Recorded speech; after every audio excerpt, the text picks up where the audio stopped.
आदरणीय सभापति जी, आज जो नॉर्थ ईस्ट को लेकर सवाल उठाते हैं, उन्होंने नॉर्थ ईस्ट को अपने हाल पर छोड़ के रखा था, क्योंकि उनकी जो चुनावी हिसाब किताब होता है, नॉर्थ ईस्ट से इतनी ही लोकसभा की सीटें हैं, क्या उससे राजनीति में फर्क पड़ता है? कभी कोई परवाह ही नहीं, उसे उनके नसीब पर छोड़ दिया था। हम नॉर्थ ईस्ट को आज देश के विकास का एक सशक्त इंजन बनाने की ओर ताकत से लगे। नॉर्थ ईस्ट पूर्वी एशिया के साथ ट्रेड, टूरिज्म और कल्चरल कनेक्टिविटी उसका गेटवे बन रहा है। और ये जो कहते हैं ना 21वीं सदी भारत की सदी, उसमें ये इनिशिएटिव बहुत बड़ा रोल प्ले करने वाला है, ये हमें स्वीकार करना है। आदरणीय सभापति जी, हमने नॉर्थ ईस्ट में गत 5 वर्ष में जो काम किया है, और अगर पुराने कांग्रेस के हिसाब से उसको अगर तुलना कर दी जाए, हमने जितना काम 5 साल में किया है, इतना अगर उनको करना होता ना, तो कम से कम 20 साल लग जाते, एक पीढ़ी और चली जाती। हमने इतना तेजी से काम किया है। आज नॉर्थ ईस्ट की कनेक्टिविटी, उसके विकास का मूलभूत आधार है, उसको हमने प्राथमिकता दी है। और आज भूतकाल के सारे इंफ्रास्ट्रक्चर से कई गुना आगे हम निकल चुके हैं, और हमने उसको करके दिखाया है। आदरणीय सभापति जी, नॉर्थ ईस्ट में स्थायी शांति के लिए 10 वर्षों में अनेक प्रयास किए गए हैं, और निरंतर प्रयास किए हैं, बिना रुके बिना थके, हर एक को विश्वास में लेते हुए में प्रयास किए गए हैं। और उसकी चर्चा कम हुई है देश में, लेकिन परिणाम बहुत ही आशा पैदा करने वाले निकले हैं। राज्यों के बीच सीमा विवाद संघर्षों को जन्म देता रहा है, और आजादी से अब तक ये निरंतर चलता रहा है। हमने राज्यों को साथ बिठाकर के सहमति के साथ जितने सीमा विवाद खत्म कर सकते हैं, एक के बाद एक अकॉर्ड करते जा रहे हैं। रिकॉर्डेड है, सहमति की रिकॉर्ड है, और उसके लिए जो सीमाओं में किसी को उधर जाना है, किसी को यहां आना है, कहीं रेखा यहां बनानी, कहीं रेखा वहां, वो सारे काम कर चुके हैं। आदरणीय सभापति जी, ये नॉर्थ ईस्ट की बहुत बड़ी सेवा है। हिंसा से जुड़े संगठन, जो हथियारबंद गिरोह थे, जो वहां लड़ाई लड़ते रहते थे, अंडरग्राउंड के लड़ाई लड़ते थे, हर व्यवस्था को चुनौती देते थे, हर काउंटर ग्रुप को चुनौती देते थे, खून खराबा होता रहता था। आज उनको साथ लेकर के स्थायी समझौते हो रहे हैं, शस्त्र सरेंडर हो रहे हैं। जो गंभीर गुनाहों के अंदर हैं, वो जेल जाने के लिए तैयार हो रहे हैं, अदालत को फेस करने के लिए तैयार हो रहे हैं। न्याय तंत्र के प्रति भरोसा बढ़ना, संविधान के प्रति भरोसा बढ़ना, भारत के लोकतंत्र के प्रति भरोसा बढ़ना, भारत के गवर्नमेंट की रचना पे भरोसा करना, ये इसमें से अनुभव होता है, और आज हो रहा है। आदरणीय सभापति जी, मणिपुर के संबंध में मैंने पिछले सत्र में विस्तार से बात कही थी, लेकिन आज मैं फिर से एक बार दोहराना चाहता हूं।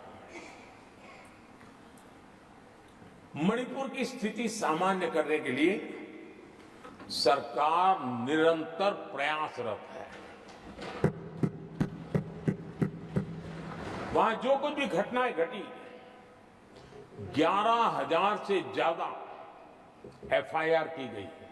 मणिपुर छोटा सा राज्य है, 11,000 एफआईआर की गई है, 500 से ज्यादा लोग अरेस्ट हुए हैं। आदरणीय सभापति जी, इस बात को भी हमें स्वीकार करना होगा कि मणिपुर में लगातार हिंसा की घटनाएं कम होती जा रही है। इसका मतलब शांति का आशा रखना, शांति पे भरोसा करना संभव हो रहा है। आज आज मणिपुर के अधिकांश हिस्सों में आम दिनों की तरह स्कूल चल रहे हैं, कॉलेज चल रहे हैं, दफ्तर और दूसरे संस्थान खुले रहे हैं।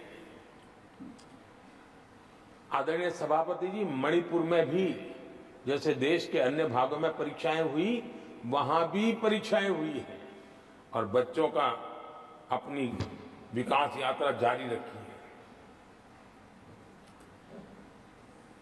आदरणीय सभापति, केंद्र और राज्य सरकार सभी से बातचीत करके शांति के लिए, सौहार्द रास्ता खोलने के लिए लगातार प्रयास कर रही है। छोटे छोटे इकाइयों को जोड़ करके इन ताने बाने को गूंथना एक बहुत बड़ा काम है और शांतिपूर्ण तरीके से हो रहा है। बीते समय में पहले की सरकारों में ऐसा नहीं हुआ है। गृह मंत्री स्वयं कई दिनों तक वहां रहे हैं, गृह राज्य मंत्री हफ्तों तक वहां रहे और बार बार वहां जाकर के संबंधित लोगों को जोड़ने का प्रयास करते रहे हैं। आदरणीय सभापति जी, पॉलिटिकल लीडरशिप तो है ही, लेकिन सरकार के सभी वरिष्ठ अधिकारी जिसका जिसका इन काम से संबंध है, वे लगातार वहां फिजिकल जाते हैं, लगातार वहां संपर्क में रहते हैं और समस्या के समाधान के लिए हर प्रकार से प्रयासों को बल दिया जा रहा है। आदरणीय सभापति जी, इस समय मणिपुर में बाढ़ का भी संकट चल रहा है और केंद्र सरकार राज्य सरकार के साथ मिलकर के पूरा सहयोग कर रही है। आज ही एनडीआरएफ की 2 टीमें वहां पहुंची है, यानी कि प्राकृतिक मुसीबत में भी केंद्र और राज्य मिलकर के मणिपुर की चिंता कर रहे हैं। आदरणीय सभापति जी, हम सभी को राजनीति से ऊपर उठकर वहां की स्थिति को सामान्य बनाने में सहयोग करना चाहिए, ये हम सबका कर्तव्य है। आदरणीय सभापति जी, जो भी तत्व मणिपुर की आग में घी डालने की कोशिश कर रहे हैं, मैं उनसे आगाह करता हूं कि ये हरकतें बंद करें। एक समय आएगा मणिपुर ही उनको रिजेक्ट करने वाला है, ऐसे लोगों को। आदरणीय सभापति जी,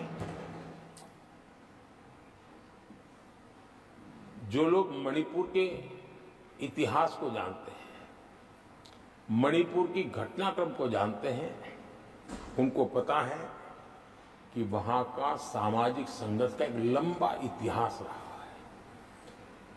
उस संघर्ष की मानसिकता की जड़ें बहुत गहरी हैं, इसको कोई नकार नहीं सकता है।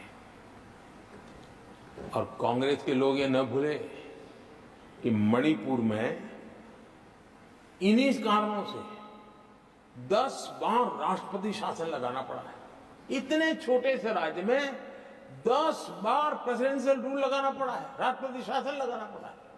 कुछ तो मुसीबतें होगी और ये हमारे कार्यक्रम में नहीं हुआ है, लेकिन फिर भी राजनीतिक फायदा उठाने के लिए वहां पर जिस प्रकार की हरकतें हो रही है, और राष्ट्रपति जी, आदरणीय सभापति जी, मैं इस सदन में देशवासियों को मैं बताना चाहता हूं, 1993 में मणिपुर में ऐसे ही घटनाओं का क्रम चला था और इतना तीव्र चला था, इतना व्यापक चला था, वो 5 साल लगातार चला था। तो ये सारा इतिहास समझ करके हमें बहुत समझदारी के पूर्वक स्थितियों को ठीक करने के लिए प्रयास करना है। जो भी इसमें सहयोग देना चाहते हैं, हर एक का सहयोग भी हम लेना चाहते हैं, लेकिन हम सामान्य स्थिति को बरकरार रखने में, शांति लाने में भरपूर प्रयास कर रहे हैं। आदरणीय सभापति जी, ये मेरा सौभाग्य रहा है कि मैं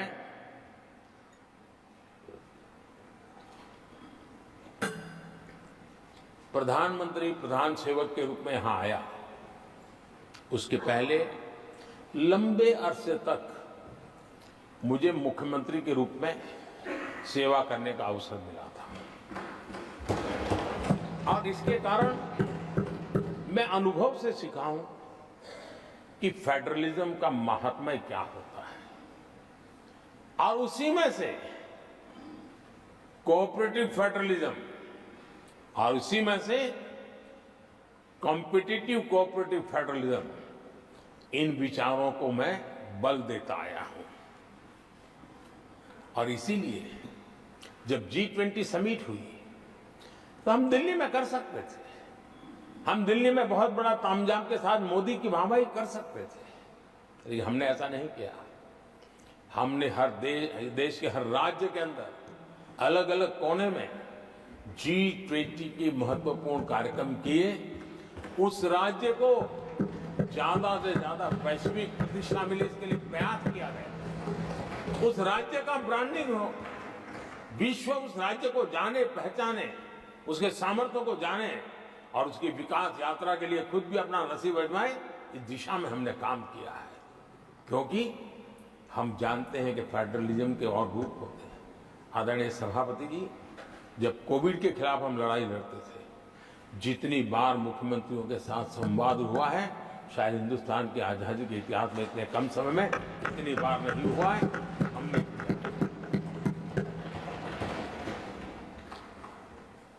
आदरणीय सभापति जी, ये सदन एक प्रकार से राज्यों से जुड़ा हुआ सदन है, और इसलिए राज्यों के विकास के कुछ फोकस एरिया, उसकी चर्चा इस सदन में करना मैं उचित मानता हूं।